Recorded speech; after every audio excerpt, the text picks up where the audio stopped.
Hey guys, welcome back to another review. Sorry about the long pause. Christmas made me quite lazy, to be honest. But I'm back, and my first review of the new year, 2012, will be of Whitesnake's most recent album, Forevermore.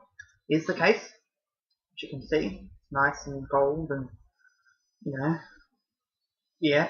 So basically, this is, I think, if I'm right, the second album since reforming. They reformed in 2008, released an album then, and they released this one.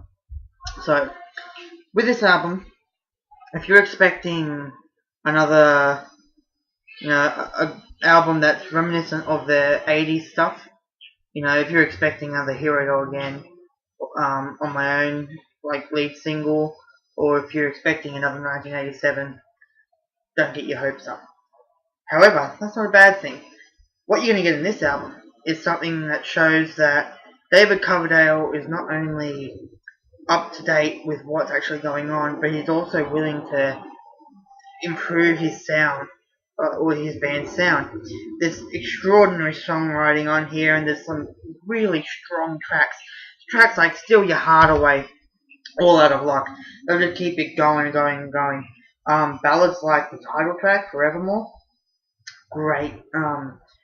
Slow, like an 80s ballad, but modern. They've taken it and they've said, okay, let's put this in a time machine, bring it to the future, and then they've modernized it and they've made it good, and they've pretty much they've been able to do well. While this album isn't, the album's very solid. It's great, So like Tell Me How, I Need You, Shine a Light, Dogs in the Street. They sound great. But, however, the downfall of this album is past the title track, and the first couple of tracks. Oh, and Love Will Set You Free was good. Great solid track.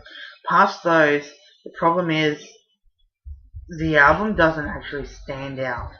It doesn't make me want to go, yeah, let's put freaking Forevermore on. Let's get that going during a party. No, it doesn't do that. But it's a solid album. It's it has the catchy songs. It'll keep you interested.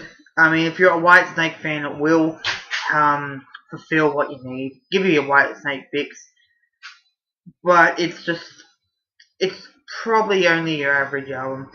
Still great, I personally really like it, but objectively, it's probably not their best. However, I'd still recommend it to any Whitesnake fan, any fan of any 80s band in general. And yeah, there are some great tracks on there, as I said, and it'll keep you happy. That if you're a Whitesnake fan, it'll keep you happy and it'll give you your fix. So pretty much, if I had to rate it, I'd probably rate it 3 out of 5. But I honestly do believe that this won't be their last album, because it still shows they have life in them yet, even if it's an average album. They still have some life in them.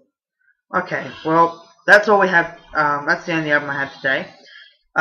Join me next week, where I'll be reviewing Black Veil Brides, their newest album, which I believe is Set the World on Fire.